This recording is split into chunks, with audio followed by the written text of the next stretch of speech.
The Galactic Council had watched Earth burn. From their observation stations scattered across the Milky Way, 1,000 different species had witnessed the asteroid strike that should have ended humanity forever. The rock was 12 kilometers wide. It hit the Pacific Ocean with the force of 1 billion nuclear bombs. The sky turned black. The oceans boiled at the edges. Fire swept across every continent.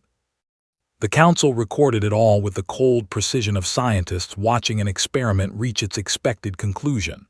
Species File 7842, Homo sapiens. Status, extinct. Cause, natural celestial impact. Notes, primitive tool users. Had achieved basic spaceflight. Showed minor promise. Unfortunately destroyed before first contact could be established. Ambassador Vrixkel of the Torvani Collective sealed the file himself. His long fingers, gray and thin like dying branches, tapped the final command. Another species gone. It happened all the time. The galaxy was cruel and survival was rare. The Torvani had learned this lesson across 10,000 years of watching other civilizations rise and fall. "Such a waste," said Observer Yinli from her seat beside him. Her body was mostly liquid, contained in a transparent suit. She shifted colors as she spoke, going from calm blue to sad purple. "I rather liked watching them. They were so determined, so stubborn." "All primitive species are determined," Vrixkel replied. "Determination without technology is just slow death." They turned off the observation feeds and moved on to other matters. There were trade disputes to settle, territorial conflicts to mediate, and 1,000 other concerns that mattered far more than one dead planet on the edge of nowhere. 300 years passed. The Council forgot about Earth. They forgot about the stubborn little creatures who had built towers of stone and metal, who had split the atom and walked on their moon, who had dreamed of stars they would never reach. Humanity became just another entry in the great archive of extinct species, filed away and never opened again. Until the day a ship appeared at the edge of Torvani space. The vessel was unlike anything the patrol fleet had ever seen. It was massive, nearly 3 kilometers long, built from dark metal that seemed to drink in light rather than reflect it. Strange symbols covered its hull. Its engines burned with a fire that sensors could not properly read. Commander Thexvor ordered his ships to intercept. He had commanded the border patrol for 40 years. He had seen pirates, refugees, lost traders, and the occasional explorer from distant regions. He had never seen anything like this. "Unknown vessel," he transmitted on all standard frequencies. "You have entered Torvani collective territory. Identify yourself and state your purpose." Silence answered him. The dark ship continued forward, slow but steady, heading deeper into controlled space. "Unknown vessel, this is your final warning.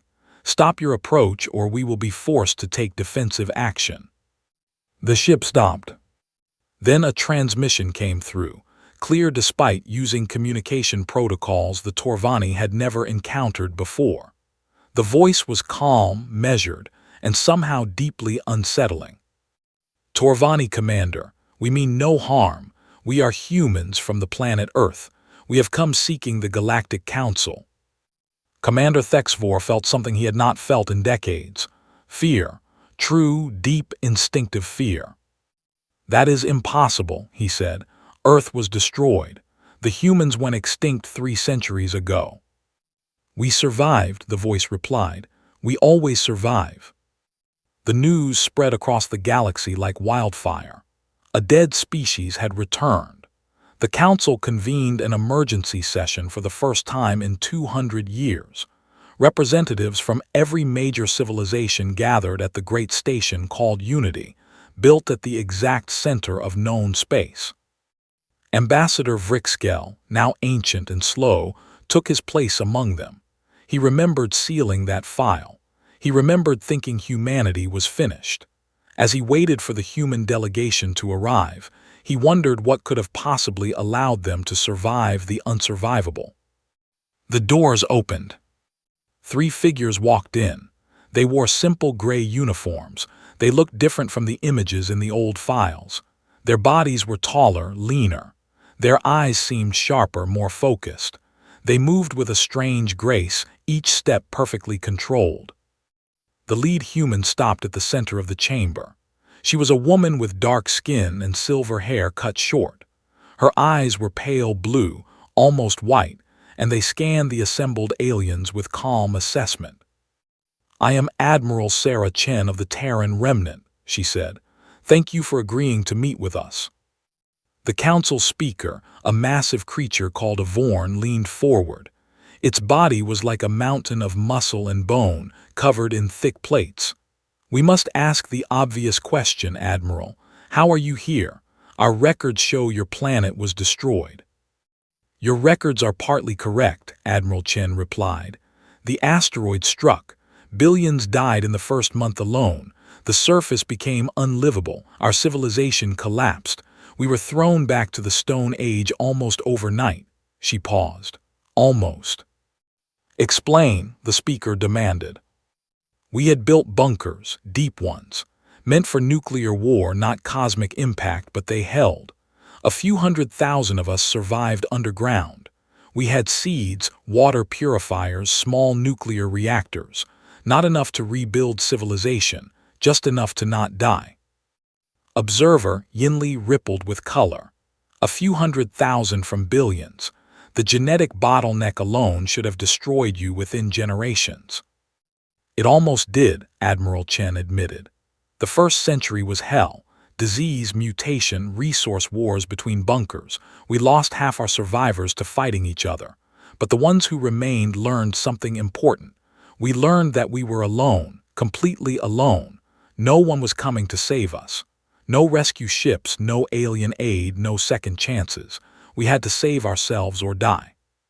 She looked around the chamber, meeting the eyes of beings that had watched her ancestors burn. "So we changed, we adapted, we became something new." Vrixkel spoke for the first time. "What do you mean changed?" Admiral Chen smiled. It was not a warm expression. "We modified ourselves. Gene editing, cybernetic enhancement, selective breeding. We cut away our weaknesses and built on our strengths. The humans you recorded in your files no longer exist. We are what they became when extinction was the only other option." The chamber fell silent. Every species present understood what they were hearing. Evolution forced at gunpoint. Adaptation or death. These humans had not merely survived. They had transformed themselves into survivors. "And now," the speaker asked, "what do you want from the council?" "We want what any species wants," Admiral Chen replied. "A place in the galaxy, trade, diplomacy, peace if possible." Her pale eyes hardened. "But we have learned to never depend on the kindness of others. We watched you watching us die. We know that no one helped. We accept this. It made us stronger. We simply want you to know that we are here now, and we intend to stay." The council had no idea what they had just invited into their carefully ordered galaxy. 5 years after first contact, the galaxy began to understand what humanity had become. It started small: trade agreements, cultural exchanges, scientific cooperation. The humans were eager partners, quick learners, and surprisingly generous with their own discoveries. They shared medical advances that extended lifespans. They traded engineering techniques that made ships faster and more efficient. They seemed like the perfect new addition to galactic civilization. But there were warning signs that most species chose to ignore. The Kreth were the first to test the humans. The Kreth were raiders, pirates who had terrorized the outer territories for centuries. They were massive creatures, all muscle and armored hide, with 4 arms and a culture built entirely around combat. They took what they wanted and killed anyone who resisted. When they heard about the newcomers, the Kreth saw opportunity. New species meant new victims, fresh meat that did not yet know to fear them. A Kreth raiding fleet of 30 ships attacked a human colony on the world they called New Seattle. The colony had only been established for 2 years. It held about 50,000 people, mostly farmers and engineers building the foundation for a larger settlement. The Kreth expected easy pickings. They expected the same pattern they had seen 1,000 times before: panic, surrender, submission. They were wrong. The humans did not panic. The moment the Kreth ships appeared in orbit, the colonists activated defense systems that the raiders had not detected. Hidden weapons platforms rose from the ground. Shield generators powered up. The farmers and engineers put down their tools and picked up weapons that looked like they belonged in nightmares. The first wave of Kreth dropships never reached the surface. Point defense lasers carved them apart in seconds. The warriors inside died without ever seeing their enemy. The Kreth commander, a veteran of 100 successful raids, ordered a second wave. This time with fighter escort. This time with orbital bombardment support. The human response was immediate and overwhelming. From behind the colony's moon, 3 human warships emerged. They had been waiting, hiding, watching the Kreth approach with the patience of hunters who knew their prey would come to them. The battle lasted 11 minutes. Human weapons technology was not more advanced than what the Council species used. In some ways, it was actually cruder, more basic in design, but it was relentless. Their ships fired constantly, without pause, pouring destruction into the Kreth fleet with mechanical precision. Every shot was aimed. Every missile found its target. And the humans themselves fought like nothing the Kreth had ever faced. When boarding actions occurred, when Kreth warriors finally got close enough to fight hand to hand, they discovered something terrible. The humans were not afraid. They did not hesitate. They did not surrender even when wounded, even when outnumbered, even when death was certain. One Kreth warrior, the only survivor of a boarding team that had managed to reach a human ship, was recovered 3 days later.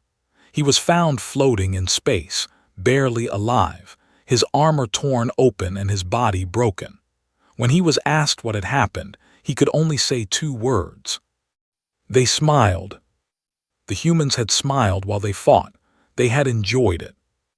Of the 30 Kreth ships that attacked New Seattle, none survived. The humans captured 17. The rest were destroyed.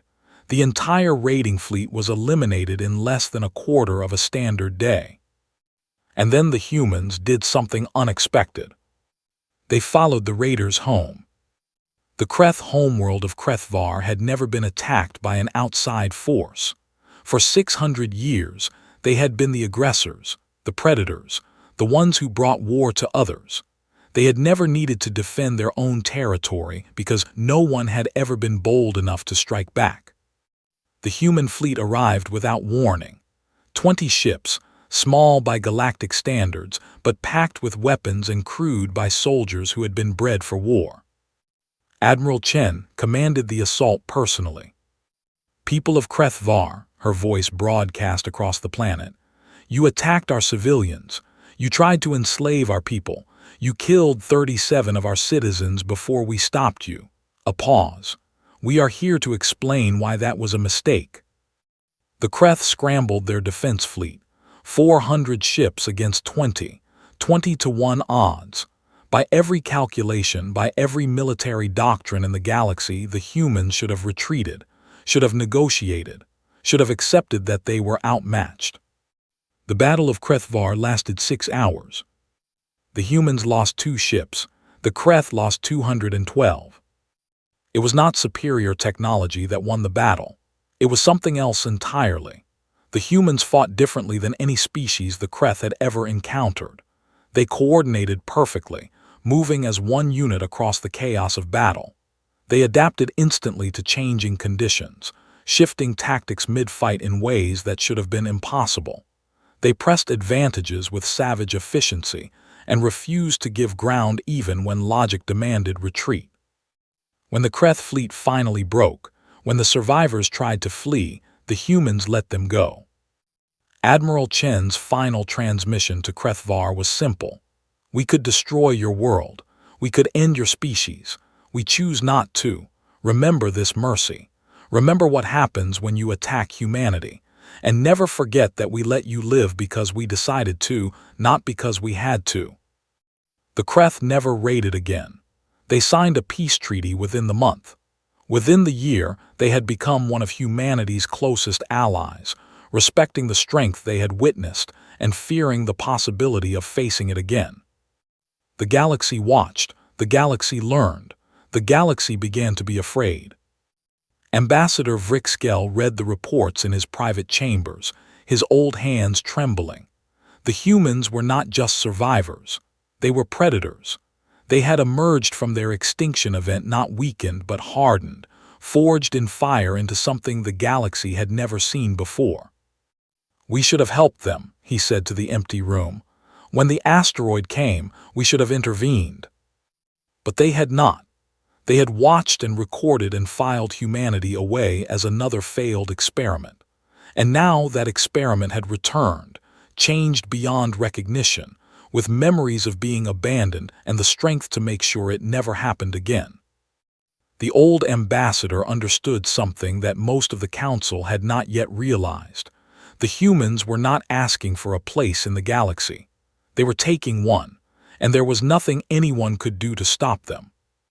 The age of humanity had begun. 20 years after first contact, the Galactic Council faced a crisis unlike any in its long history. The Void Swarm had arrived. They came from beyond the galaxy's edge, from the black emptiness between stars where nothing should live. Billions of creatures, each one a perfect killing machine, controlled by a hive mind that knew only hunger. They had consumed other galaxies. They had traveled across the void for millions of years, searching for new feeding grounds. And they had found the Milky Way. The first warnings came from the outer rim. Colony worlds went silent. Outposts stopped responding. Scout ships that went to investigate never returned. Then the swarm hit Torvani space. Ambassador Vrixkel was long dead, but his successor watched in horror as 3 Torvani worlds fell in a single week. The swarm creatures were fast, adaptable, and completely without mercy. They ate everything, not just organic matter but metal, rock, water. They consumed entire planets down to the core, leaving nothing but empty husks spinning in space. The Council mobilized every fleet in the galaxy. Thousands of ships from dozens of species. The largest military force ever assembled in recorded history. They met the swarm at the Kelvin Nebula. They fought for 3 days. They lost. 60% of the combined fleet was destroyed. The swarm adapted to every weapon used against it. Energy shields that stopped their initial attacks were useless within hours as the creatures evolved countermeasures. Missiles were intercepted by living walls of expendable drones. Even the most heavily armored ships were torn apart by swarms of smaller creatures that found every weakness, every gap, every flaw. The retreat was chaos. Species blamed each other. Alliances fractured. The Council fell into arguing about who was responsible while more worlds burned. Through it all, the humans watched. They had sent observers to the battle, small ships that stayed at the edges and recorded everything. They had not committed their main fleet. They had not joined the desperate defense. Many in the Council saw this as cowardice or cold calculation. They were half right. Admiral Chen, now 60 years old and still commanding the Terran military, had refused to send her ships into a battle she knew was unwinnable. The Council's strategy was wrong. Their tactics were wrong. Their understanding of the enemy was wrong. Throwing human lives away in a doomed effort was not something she would do. Instead, she spent those 3 days learning. Human analysts studied every moment of the battle. They tracked how the swarm moved, how it communicated, how it adapted. They found patterns that the other species had missed. They identified weaknesses that no one else had thought to look for. When the Council finally swallowed its pride and asked humanity for help, Admiral Chen was ready. "We will lead the next assault," she told the assembled representatives. "But you will follow our orders without question. There will be no debate, no committee decisions, no compromise. Either you accept human command or you fight alone and die. The council had no choice. They agreed. The human plan was unlike anything the galaxy had seen before. First, they did not try to hold the line. They gave up territory, pulling back system by system, letting the swarm advance. The other species were horrified. Worlds were being lost. Billions were dying. How could the humans retreat? Chen explained it simply. The swarm is hungry. Hungry creatures can be led. The humans were not retreating. They were baiting a trap. For 6 months, they gave the swarm exactly what it wanted. Easy victories, undefended worlds, food. They let the enemy gorge itself, grow confident, spread out across a wider and wider front. And while the swarm ate, human scientists worked on a weapon. It was called the Extinction Protocol, a biological agent designed to attack the swarm's hive-mind connection, not to kill the creatures directly, but to sever them from each other, to turn a coordinated army into billions of mindless animals. Creating it required knowledge that humans should not have had, genetic engineering techniques that were considered impossible, biological warfare science that other species had banned centuries ago. The humans had learned it in the dark years underground. When your species is dying, ethics become flexible. When extinction is the alternative, every weapon is acceptable. The trap was sprung at the HFY system. The humans had seeded the system with what looked like a massive refugee fleet. Thousands of ships packed with life signs, broadcasting distress signals, appearing to be the perfect feast. The swarm came in force.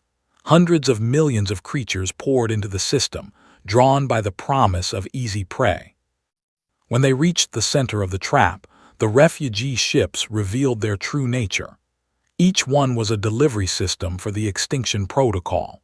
They detonated simultaneously, flooding space with the biological weapon. The effect was immediate and devastating. The swarm creatures did not die. They went mad. Without the hive mind to guide them, they turned on each other. Billions of creatures tore themselves apart in a frenzy of confused violence. The living weapon that had threatened to consume the galaxy became a churning mass of self-destruction. And then the human fleet arrived. 500 warships, every vessel the Terran remnant possessed. They came out of hyperspace around the system's edge and began to advance.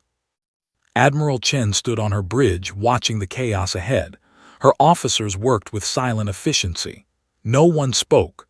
No one needed to. "Begin systematic elimination," she ordered. The humans did not celebrate. They did not show mercy. They moved through the swarm like farmers harvesting wheat, methodical and thorough. Every creature was targeted. Every pocket of resistance was crushed. They worked for 18 hours straight, taking breaks in shifts, never letting up. When it was over, the HFY system was quiet. The main body of the swarm was destroyed. Hundreds of millions of creatures killed in a single day. The threat that had nearly ended galactic civilization was broken. But Admiral Chen was not finished. "Find them all," she commanded. "Every scattered group, every hidden nest, every last one. The swarm threatened our galaxy. It does not deserve to exist." The hunt lasted 3 years. Human ships crossed the galaxy, tracking down survivors, burning out infestations, ensuring that the threat could never return. They were relentless. They were thorough. They were terrifying. When the last swarm creature died, the galaxy looked at humanity with new eyes. They had saved everyone. They had done what the combined might of 1,000 species could not. They had faced extinction and chosen to be the ones doing the destroying. The Galactic Council offered humanity a permanent seat, the highest honor they could give, recognition as a founding species of galactic civilization. Admiral Chen accepted. "We are part of this galaxy now," she said. "We will protect it, we will help it grow, but understand this. We will never forget what we learned in the dark, we will never be weak, and we will never ever let anything threaten our survival again." The galaxy had found its apex predators. 50 years after the Swarm War, the galaxy entered an era of peace unlike any it had known. Humanity did not rule the galaxy. They did not seek empire or dominion. What they built was something more subtle and perhaps more powerful. They became the guardians. When disputes arose between species, humans mediated. When pirates threatened trade routes, human patrols hunted them down. When natural disasters struck, human relief ships were always first to arrive. They asked for nothing in return except respect and the freedom to live as they chose. But beneath this benevolent surface, everyone understood the truth. The humans were kind because they chose to be. They helped because they wanted to. And if they ever chose differently, if they ever decided to take rather than give, there was nothing in the galaxy that could stop them. This reality shaped everything. Young species emerging into space found human ambassadors waiting for them. Friendly, helpful, eager to share knowledge and technology. These ambassadors taught the newcomers about the galaxy, about the council, about the thousands of species living among the stars. They also taught, quietly and without emphasis, about what happened to those who threatened peace. The Kreth, once feared raiders, now served as human allies. They told stories about the Battle of Krethvar to anyone who would listen. They described the smile on human faces during combat. They explained what mercy looked like from a species that could have chosen annihilation instead. No young species ever needed to learn these lessons the hard way. The stories were enough. Admiral Chen retired at 90. She had lived long past what old humans would have considered normal, her body maintained by the same technologies that had transformed her species.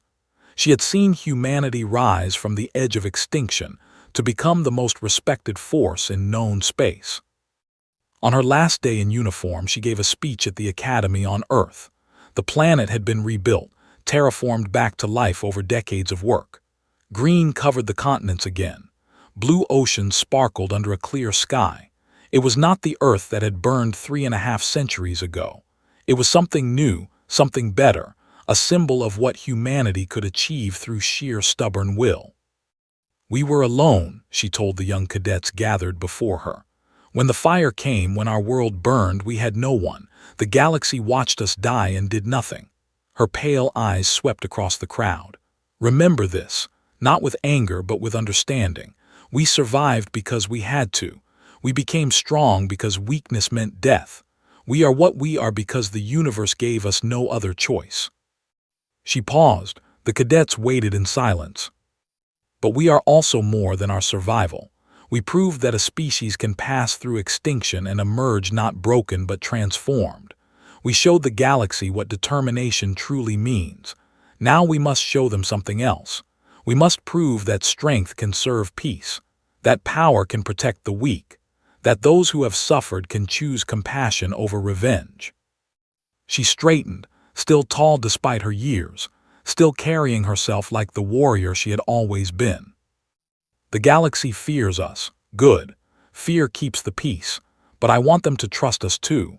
I want them to know that humanity will stand with them, not against them, that our strength is their shield, not their cage. This is your mission now. This is what you must prove with your lives and your service. Admiral Chen died 2 years later, peacefully, surrounded by those who loved her. Her funeral was attended by representatives from every major species in the galaxy. Even those who had once been enemies came to pay respects. She was buried on Earth, in a small garden near the first bunker that had sheltered humanity through the long darkness.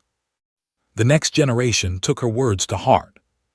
Human explorers pushed beyond the known galaxy, searching for new wonders and new friends.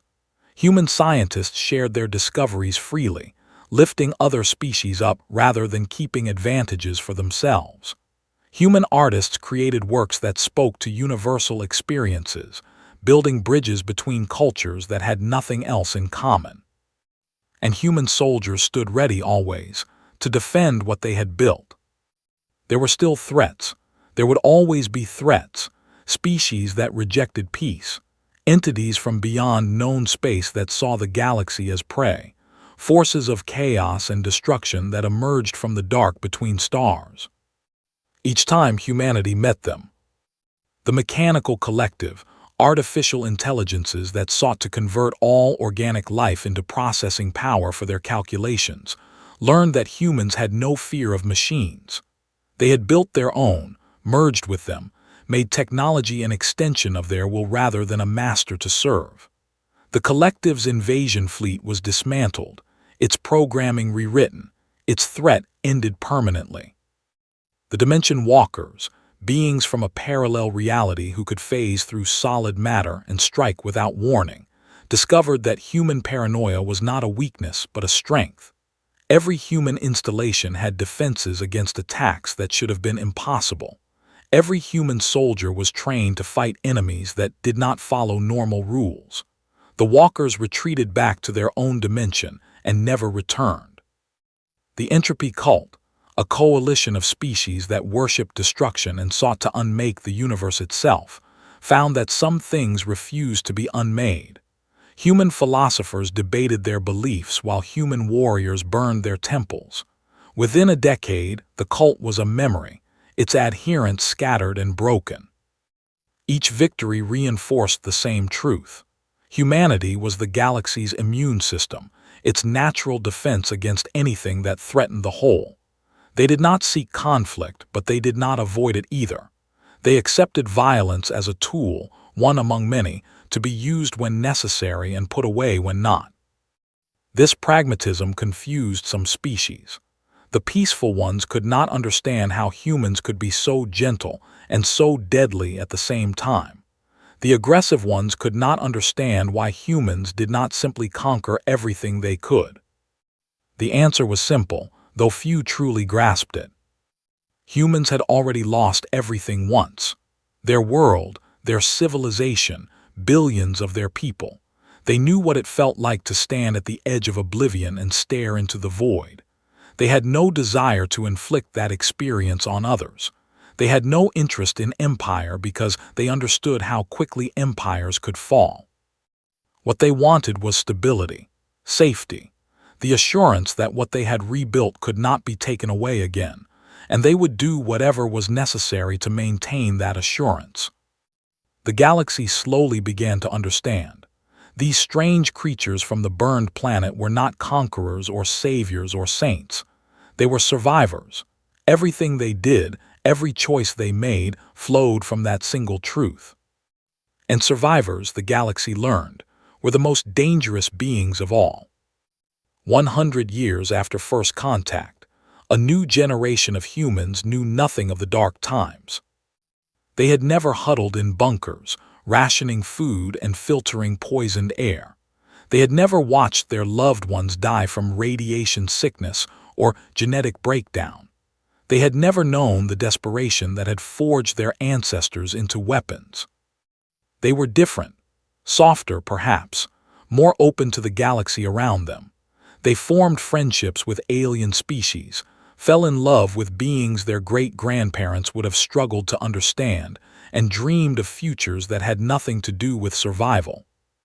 Some of the old guard worried about this. They feared that humanity was losing its edge, forgetting the lessons that had kept them alive. They whispered that comfort was more dangerous than any enemy, that peace made species weak. They were wrong. The new generation had not forgotten. They had simply learned something their ancestors had been too busy surviving to discover. Strength was not just about fighting. It was about building, creating, connecting. It was about making something worth protecting in the first place. When a young human diplomat named James Chen, distant descendant of the legendary admiral, negotiated the first treaty between the Milky Way and the Andromeda Council, he did not threaten or intimidate. He listened. He learned. He found common ground.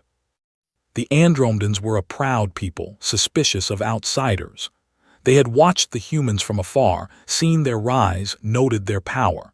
They expected aggression, demands, the behavior of conquerors. Instead, they found a young man who was genuinely curious about their culture, their history, their hopes for the future. James spent 3 years living among them, learning their languages, participating in their ceremonies. He became the first human to be adopted into an Andromedan clan. The treaty he eventually negotiated was not about power or territory. It was about exchange. Knowledge, art, philosophy, the accumulated wisdom of two galaxies sharing what they had learned about existence.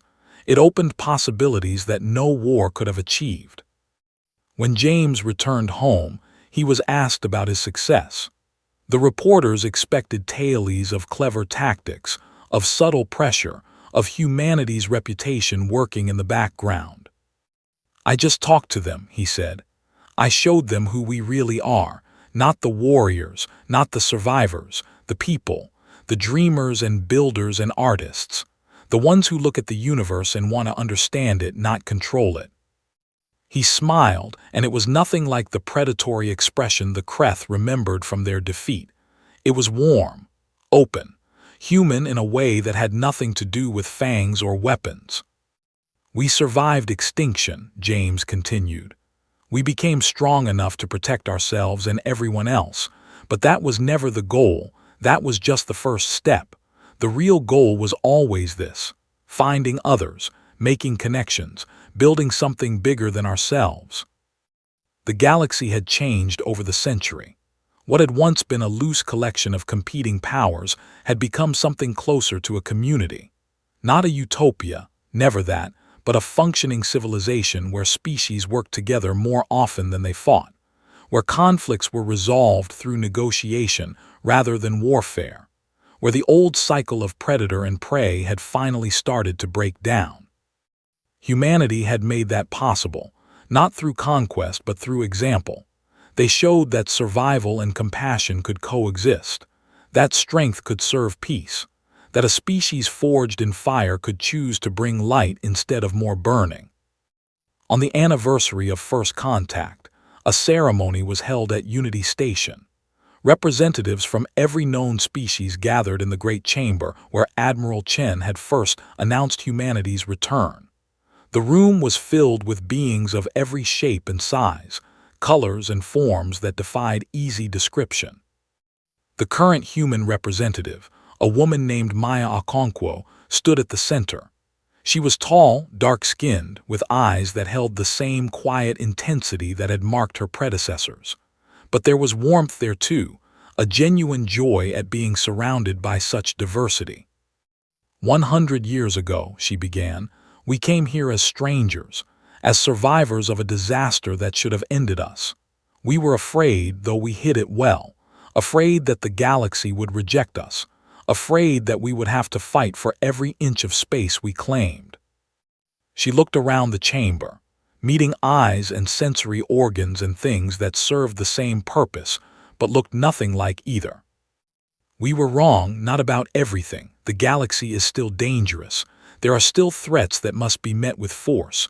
We remain ready for that. We will always be ready." A pause. "But we were wrong about being alone, wrong about having to fight for acceptance, wrong about what survival truly meant." Maya stepped forward, her voice carrying across the silent chamber. "Survival is not enough. Our ancestors learned this in the bunkers. Staying alive is just the beginning. What matters is what you do with that life, how you connect with others, what you build together, the legacy you leave for those who come after." She smiled, and it was a smile that held both the steel of Admiral Chen and the openness of James Chen. A human smile, complete in all its contradictions. "We are the apex predators of this galaxy. We have earned that title through blood and fire and the refusal to die. But that is not all we are. We are also artists and scientists and dreamers. We are friends and partners and allies. We are the species that looked extinction in the face and said, 'Not today.' And then we turned around and offered our hand to everyone else." The chamber erupted in sound.